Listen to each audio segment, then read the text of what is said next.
ओम शांति।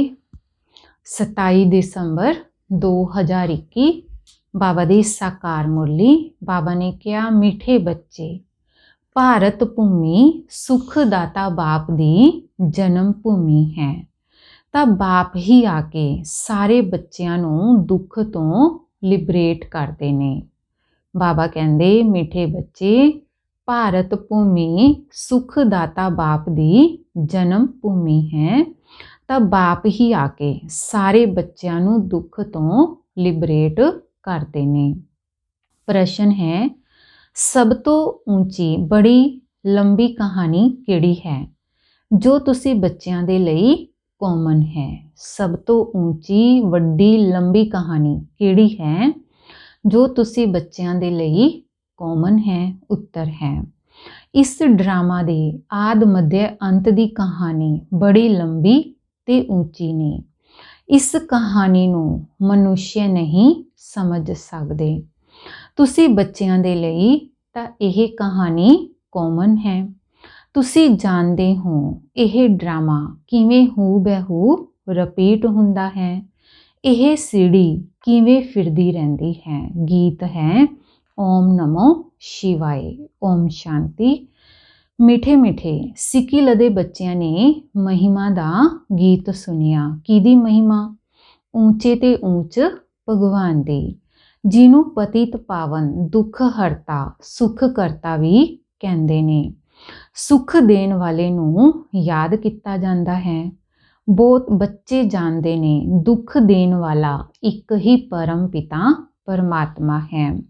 सारे मनुष्य मात्र उन्हां नूं याद करते ने ते और धर्म वाले भी कहते ने कि बाप ही आके दुख तो लिबरेट कर सुख दिंदे ने। परंतु ये नहीं जानते कि बाप सुख दिंदे ने, फिर दुख कौन ते कदों दिंदा है, यह भी तुसी समझदे हो। नई दुनिया सो फिर पुरानी हुंदी है तां ओनू दुख धाम किया जाता है। कलयुग दे अंत तो बाद फिर सतयुग जरूर आएगा। सृष्टि तां एक ही है। मनुष्य इस सृष्टि दे चक्कर नूं बिल्कुल नहीं जानते। ऐसे ਲਈ बाबा पुछदे ने, तुहानू इहो जिहा बेसमझ बनाने वाला कौन है? बाप तां किसे नू दुख नहीं दिंदे। बाप तां सदा सुख दिंदे ने। तुसी जानते हो कि सुख देण वाले दा जन्म स्थान भी भारत विच है ते दुख देण वाले दा जन्म स्थान भी भारत विच है। भारत वासी शिव जयंती भल मनाते ने, परंतु समझते कुछ भी नहीं। ओह है ऊंच ते ऊंच भगवान दी जयंती। उन्हां दा नाम है शिव। यह किसे नू पता नहीं पैंदा। रावण नू वर्ष वर्ष जलांदे रहंदे ने, परंतु वो की चीज़ है, कदों आया, क्यों जलांदे हाँ, ये कुछ भी नहीं जानते। ड्रामा दे प्लान अनुसार उन्हां नू ये पता ही नहीं है। बाप समझाते ने कि हर एक दा पार्ट अलग अलग है। मनुष्य दा पार्ट ही गाया जाता ने। मनुष्य ही समझदार ने, जानवर तां बेसमझ ने। इस समय मनुष्य भी बेसमझ बन गए ने। तुसी जानते ही नहीं कि दुख हरता सुख करता पतित पावन कौन है। पतित किवें बने हैं ते पावन किवें बननगे? पुकारते ने परंतु अर्थ नहीं जानते।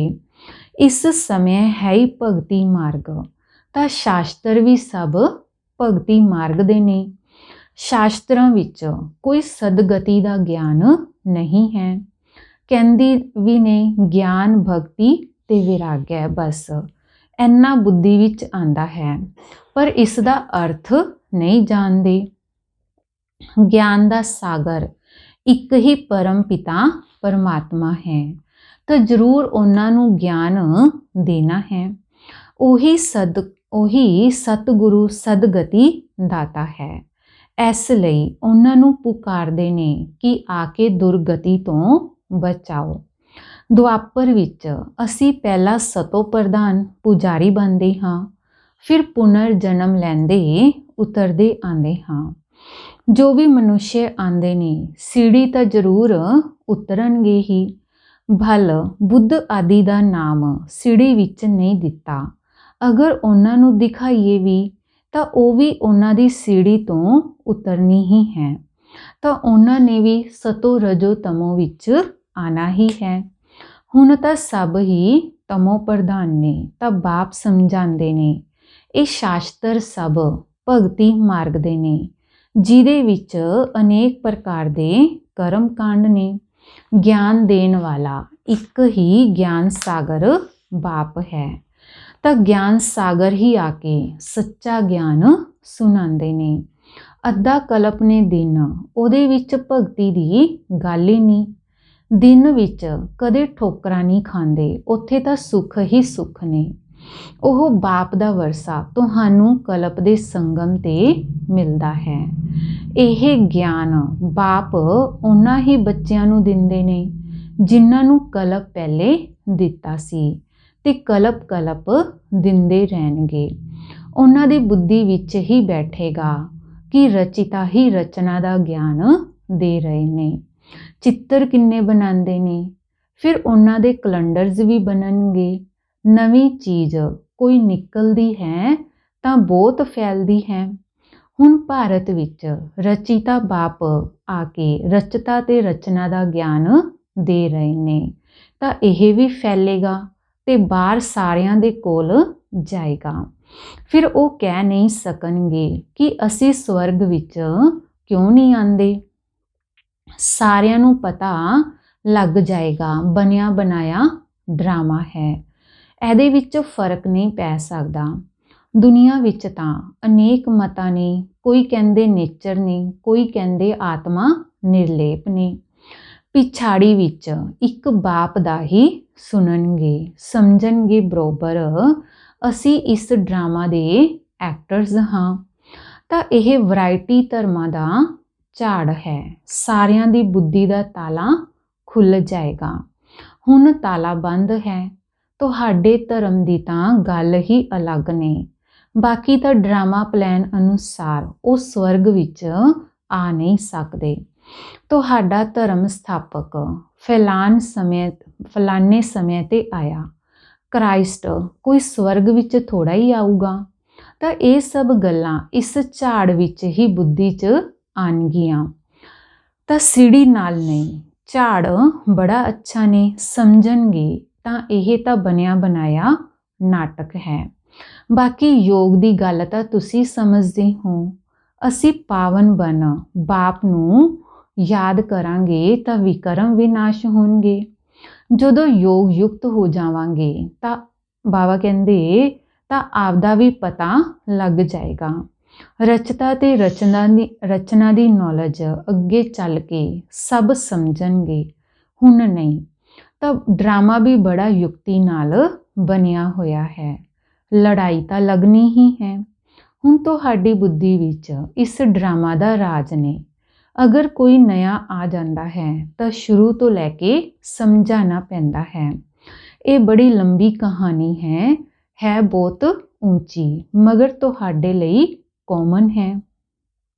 ਤੁਸੀਂ ਜਾਣਦੇ ਹੋ ਕਿ ਇਹ ਸੀੜੀ ਦਾ ਚੱਕਰ ਕਿਵੇਂ ਫਿਰਦਾ ਹੈ। ਬਾਪ ਕਹਿੰਦੇ ਨੇ, ਬੱਚੇ, ਮਿੱਠੇ ਬੱਚੇ, ਭਗਤੀ ਮਾਰਗ ਵਿੱਚ ਤੁਸੀਂ ਕਿੰਨੀਆਂ ਤਕਲੀਫਾਂ ਲਿੱਤੀਆਂ ਨੇ। ਇਹ ਵੀ ਡਰਾਮਾ ਵਿੱਚ ਨੂੰਦ ਹੈ। ਇਹ ਸੁੱਖ ਦੁੱਖ ਦਾ ਖੇਲ ਤੁਹਾਡੇ ਉੱਤੇ ਬਣਿਆ ਹੋਇਆ ਹੈ। ਤੁਸੀਂ ਬਹੁਤ ਉੱਚ ਵੀ ਬਣਦੇ ਹੋ ਤਾਂ ਨੀਚ ਵੀ ਬਣਦੇ ਹੋ। ਬਾਪ ਕਹਿੰਦੇ ਨੇ, ਮਿੱਠੇ ਬੱਚੇ, ਮੈਂ ਇਸ ਮਨੁੱਖ ਸ੍ਰਿਸ਼ਟੀ ਦਾ ਬੀਜ ਰੂਪ ਹਾਂ। ਝਾੜ ਦਾ ਸਾਰਾ ਨੌਲੇਜ ਜ਼ਰੂਰ ਮੇਰੇ ਕੋਲ ਹੀ ਹੋਏਗਾ। ਬੜ ਦੇ ਝਾੜ ਦਾ ਮਿਸਾਲ ਵੀ ਇਹਨਾਂ ਦੇ ਉੱਪਰ ਹੈ। ਸੰਨਿਆਸੀ ਲੋਕ ਵੀ ਮਿਸਾਲ ਦਿੰਦੇ ਨੇ, ਪਰੰਤੂ ਉਹਨਾਂ ਦੀ ਬੁੱਧੀ ਵਿੱਚ ਕੁਝ ਵੀ ਨਹੀਂ ਹੈ। ਤੁਸੀਂ ਤਾਂ ਜਾਣਦੇ ਹੋ ਕਿ ਕਿਵੇਂ ਆਦਿ ਸਨਾਤਨ ਦੇਵੀ ਦੇਵਤਾ ਧਰਮ ਪ੍ਰਾਇਲੋਪ ਹੋ ਜਾਂਦਾ ਹੈ। ਹੁਣ ਉਹ ਫਾਊਂਡੇਸ਼ਨ ਹੈ ਹੀ ਨਹੀਂ, ਬਾਕੀ ਸਾਰਾ ਝਾੜ ਖੜਿਆ ਨੇ। ਸਾਰੇ ਧਰਮ ਨੇ, ਬਾਕੀ ਇੱਕ ਧਰਮ ਨਹੀਂ ਹੈ। ਬੜ ਦਾ ਝਾੜ ਵੀ ਦੇਖੋ ਕਿਵੇਂ ਖੜਾ ਹੈ। थुर है ही नहीं। फिर भी झाड़ सदैव हरा भरिया है। दूसरे झाड़ फाउंडेशन बगैर सुक जाते ने, क्योंकि थुर बगैर पानी किवें मिले। परंतु वह बढ़दा झाड़ सारा ताज़ा ही खड़ा है। यह वंडर है ना। उस तरह इस झाड़ विच भी देवी देवता धर्म है ही नहीं। आपदे नूं समझते नहीं है कि असी देवता दे धर्म दे बदले हिंदू कह दिता है। जदों तो रावण राज्य शुरू होया है तो देवी देवता कहलाण लायक नहीं रहे, तो नाम बदल हिंदू रख दिता। देवतावां दे सिर्फ जड़ चित्र निशानियां जाके रहीआं ने, जिहदे विच समझांदे ने स्वर्ग विच उन्हां दा राज्य सी। परंतु ओह स्वर्ग कदों सी यह कोई जानते नहीं। सतयुग की आयु बहुत लंबी चौड़ी कर दी है। जो पास्ट हो गया उही फिर आपदे समय ते रिपीट होएगा। उही फीचर हुण थोड़ा ही हो सकते नहीं, ओह फिर स्वर्ग विच होणगे। तो यह ज्ञान तुसी ही समझते हो। बाकी वो सब भगती करते पतित बनते रहंदे ने। पावन दुनिया सी। तुहानू बाप बैठ समझाते ने, कहते भी ने कि तुसी जानी जाननहार हो। बाप कहते ने मैं कोई एक एक दे दिल नू थोड़ा ही बैठ जानूंगा। कोई कहते ने बाबा तुसी तो सब कुछ जानते हो, असी विकार विच जानते हाँ, तुसी सब जानते होंगे। बाप कहते ने मैं सारा दिन बैठ ये जानता हाँ कि मैं तो आया हाँ पतितां नू पावन बनाना। तुसी जानते हो कि असी बाबा तो सुख दा वरसा लै रहे हाँ। बाकी तो सब वापिस मुक्ति धाम च चले जाणगे। किवें जाणगे? इस विच तुहाडा की जांदा है? बाप ही आके मुक्ति जीवन मुक्ति विच लै जांदे ने। हिसाब किताब चुकतू कर सारियां ने जाना ने। तुसी बाबा कहंदे सतो प्रधान बनना है। तुसी दूसरे दी गल विच क्यों जांदे हो? तमो प्रधान तो सतो प्रधान बनाने वाला एक ही बाप है।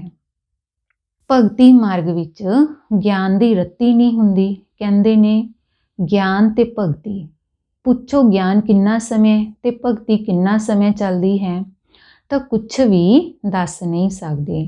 भगती अलग चीज़ ने। बाप खुद ही समझाते ने कि मैं किवें आंदा हाँ, किस विच प्रवेश करदा हाँ। मनुष्य दा भगती मार्ग विच फसे होने दे कारण मैनू मुश्किल ही पहचानते ने। इस लई तुसी शिव शंकर दे चित्र ते समझाते हो। ਉਹ ਦੋਨਾਂ ਨੂੰ ਇੱਕ ਕਰ ਦਿੰਦੇ ਨੇ। ਉਹ ਸੂਖਸ਼ਮ ਵਤਨ ਵਾਸੀ ਤੇ ਉਹ ਪਰਮ ਧਾਮ ਵਾਸੀ। ਦੋਨਾਂ ਦੇ ਸਥਾਨ ਹੀ ਅਲੱਗ-ਅਲੱਗ ਨੇ। ਫਿਰ ਨਾਮ ਇੱਕ ਨਾਮ ਕਿਵੇਂ ਰੱਖ ਸਕਦੇ? ਇੱਕ ਨਿਰਾਕਾਰੀ ਤੇ ਇੱਕ ਆਕਾਰੀ। ਇਸ ਤਰ੍ਹਾਂ ਥੋੜਾ ਹੀ ਕਵਾਂਗੇ ਸ਼ੰਕਰ ਵਿੱਚ ਸ਼ਿਵ ਦਾ ਪ੍ਰਵੇਸ਼ ਹੈ, ਇਸ ਲਈ ਤੁਸੀਂ शिव शंकर ਕਹਿ ਦਿੰਦੇ ਹੋ। ਤਾਂ ਬਾਪ ਸਮਝਾਉਂਦੇ ਨੇ ਕਿ ਮੈਂ ਤਾਂ ਇਸ ਬ੍ਰਹਮਾ ਵਿੱਚ ਪ੍ਰਵੇਸ਼ ਕਰਦਾ ਹਾਂ। ਤੁਹਾਨੂੰ ਇਹ ਕਿਸ ਨੇ ਦੱਸਿਆ ਕਿ शिव शंकर ਇੱਕ ਨੇ? ਸ਼ੰਕਰ ਨੂੰ ਤਾਂ ਕਦੇ ਗੋਡ ਫਾਦਰ ਨਹੀਂ ਕਹਿੰਦੇ। ਉਹਨਾਂ ਨੂੰ ਤਾਂ ਗਲੇ ਵਿੱਚ ਸੱਪ ਪਾ, ਬਾਬਾ ਕਹਿੰਦੇ ਸੱਪ ਪਾ ਕੇ ਸ਼ਕਲ ਹੀ ਕਿਹੋ ਜਿਹੀ ਬਣਾ ਦਿੱਤੀ ਨੇ। ਫਿਰ ਬੈਲ ਦੀ ਸਵਾਰੀ ਦਿਖਾਉਂਦੇ ਨੇ। ਸ਼ੰਕਰ ਨੂੰ ਭਗਵਾਨ ਤਾਂ ਬਿਲਕੁਲ ਹੀ ਨਹੀਂ ਮੰਨਾਂਗੇ। ਇੱਕ ਸ਼ਿਵ ਬਾਬਾ ਹੀ ਭਗਤੀ ਵਿੱਚ ਸਾਰਿਆਂ ਦੀ ਮਨੋਕਾਮਨਾ ਪੂਰੀ ਕਰਦੇ ਨੇ। अच्छा मीठे मीठे सिक्की लदे बच्चों प्रति माता पिता बाप दादा दा याद प्यार ते गुड मॉर्निंग। रूहानी बाप दी रूहानी बच्चों नू नमस्ते। रूहानी बच्चों दी रूहानी बाप दादा जी नू याद प्यार गुड मॉर्निंग ते नमस्ते। शुक्रिया बाबा शुक्रिया। धारणा दे लई मुख्य सार है पहला, याद दे बल नाल सब हिसाब किताब चुकतू कर सतो प्रधान बन वापिस घर चलना है। दूसरे किसी भी गल्लां विच नहीं जाना है। दूसरा, भगवान सानू पढ़ा के विश्व दा मालिक बनाते हैं, इस खुशी विच रहना है। रूहानी सेवा करनी है। वरदान है, सधारणता द्वारा महानता नू प्रसिद्ध करन वाले सिंपल ਤੇ ਸੈਂਪਲ ਭਵ। ਸਧਾਰਨਤਾ ਦੁਆਰਾ ਮਹਾਨਤਾ ਨੂੰ ਪ੍ਰਸਿੱਧ ਕਰਨ ਵਾਲੇ ਸਿੰਪਲ ਤੇ ਸੈਂਪਲ ਭਵ। ਜਿਵੇਂ ਕੋਈ ਸਿੰਪਲ ਚੀਜ਼ ਅਗਰ ਸਵੱਛ ਹੁੰਦੀ ਹੈ ਤਾਂ ਆਪਦੀ ਤਰਫ ਆਕਰਸ਼ਿਤ ਜ਼ਰੂਰ ਕਰਦੀ ਹੈ। ਐਸੀ ਤਰ੍ਹਾਂ ਮਨਸਾ ਦੇ ਸੰਕਲਪਾਂ ਵਿੱਚ ਸੰਬੰਧ, ਵਿਵਹਾਰ, ਰਹਿਣ ਸਹਿਣ ਵਿੱਚ ਜੋ ਸਿੰਪਲ ਤੇ ਸਵੱਛ ਰਹਿੰਦੇ ਨੇ ਉਹ ਸੈਂਪਲ ਬਣ ਸਾਰਿਆਂ ਨੂੰ ਆਪਦੀ ਤਰਫ ਸਵਤੇ ਹੀ ਆਕਰਸ਼ਿਤ ਕਰਦੇ ਨੇ। ਤਾਂ ਸਿੰਪਲ ਅਰਥਾਤ ਸਧਾਰਨ, ਸਧਾਰਨਤਾ ਨਾਲ ਹੀ ਮਹਾਨਤਾ ਪ੍ਰਸਿੱਧ ਹੁੰਦੀ ਹੈ। ਜੋ ਸਧਾਰਨ ਅਰਥਾਤ ਸਿੰਪਲ ਨਹੀਂ ਉਹ ਬਾਬਾ ਕਹਿੰਦੇ ਪ੍ਰੋਬਲਮ ਰੂਪ ਬਣ ਜਾਂਦੇ ਨੇ। ਸਲੋਗਨ ਹੈ, ਦਿਲ ਨਾਲ ਕਹੋ ਮੇਰਾ ਬਾਬਾ ਤਾਂ ਮਾਇਆ ਦੀ ਬੇਹੋਸ਼ੀ ਤੋਂ ਬੰਦ ਅੱਖਾਂ ਖੁੱਲ ਜਾਣਗੀਆਂ। ਦਿਲ ਨਾਲ ਕਹੋ ਮੇਰਾ ਬਾਬਾ ਤਾਂ ਮਾਇਆ ਦੀ ਬੇਹੋਸ਼ੀ ਤੋਂ ਬੰਦ ਅੱਖਾਂ ਖੁੱਲ ਜਾਣਗੀਆਂ। ਅੱਛਾ, ਓਮ ਸ਼ਾਂਤੀ।